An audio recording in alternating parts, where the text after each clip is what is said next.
Welcome to Cyber Bytes, your weekly dose in the latest in cybersecurity news. I'm your host, Edwin Kwan, and today we're looking at 4 news stories that all point to a broader shift in how trust is being handled across technology platforms. From NPM locking down package execution, to AI models changing costs dynamically, to vulnerabilities in autonomous agents, and finally, Apple stepping up to automate password security. Let's get started. Starting with GitHub. This is a significant update to NPM and one that directly targets how software supply chain attacks are able to execute in practice. In NPM version 12, install scripts like pre-install, install, and post-install will no longer run automatically for dependencies unless they've been explicitly approved by the user. That also extends to native module builds triggered through Node GYP, along with prepare scripts coming from Git repositories, local files, and linked dependencies. The underlying issue is that dependency installation has never just been about downloading code. It's also been an execution point. By removing that automatic execution, GitHub is shifting NPM towards a model where running code is a conscious decision rather than being a default behavior. That theme carries through into how dependencies are stored as well. NPM install will no longer fetch dependencies from Git repositories, whether direct or transitive, unless explicitly permitted. GitHub has flagged this as a gap, particularly where configuration files like .npm-rc within a Git dependency could influence execution behavior even when install scripts were disabled. On top of that, remote URL dependencies such as HTTPS tarbals will also require explicit authorization.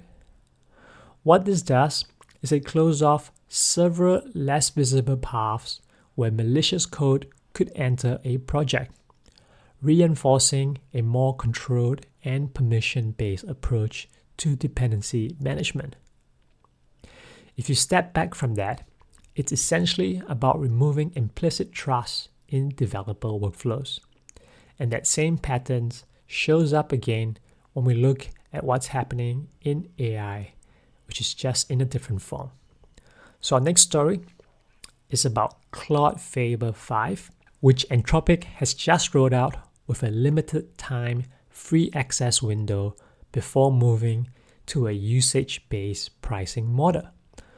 On the surface, this is a standard release cycle, giving organizations a chance to test the model before committing to the cost. The model itself is expected to deliver improvements across reasoning, coding, and natural language understanding. But the detail that stands out is the token consumption.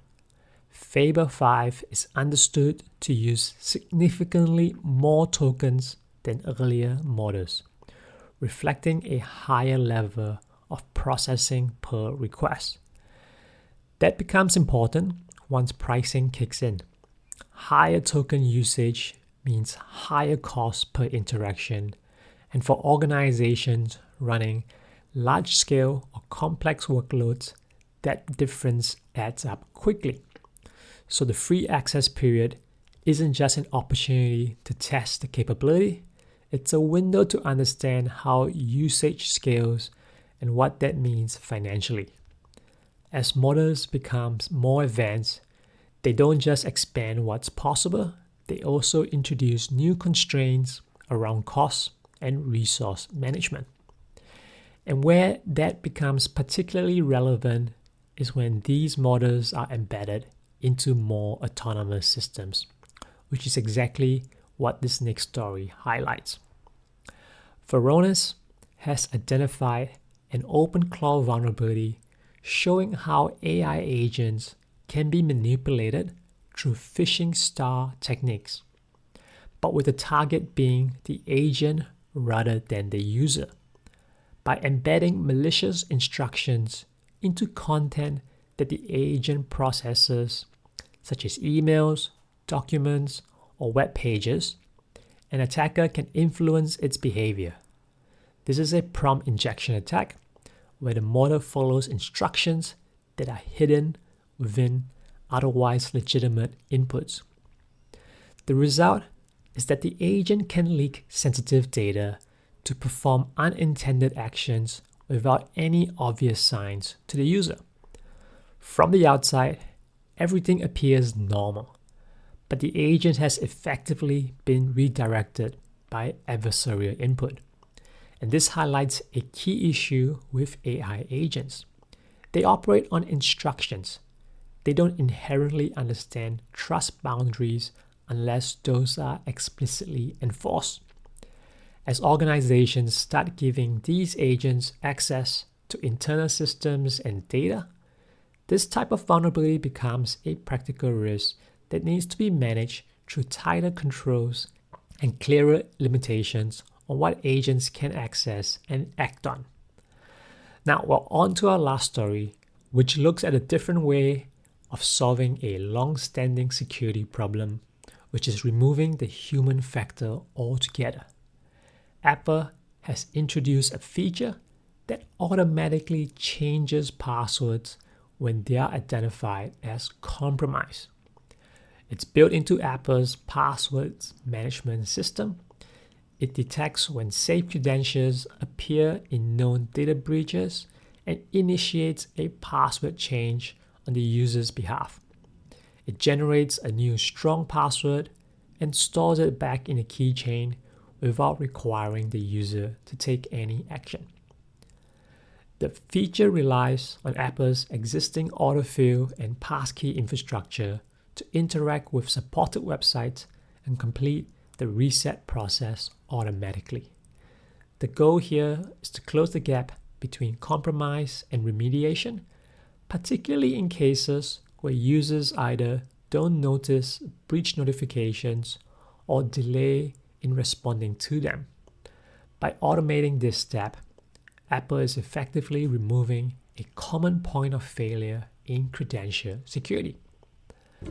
So whether it's developers installing dependencies, organizations adopting AI models, agents interacting with data, or users managing passwords, the default assumption is shifting. Systems are no longer being designed around implicit trust or expected behavior. They're being redesigned to enforce explicit control and reduce reliance on human decision-making at critical points. And that's it for this week's Cyber Bytes.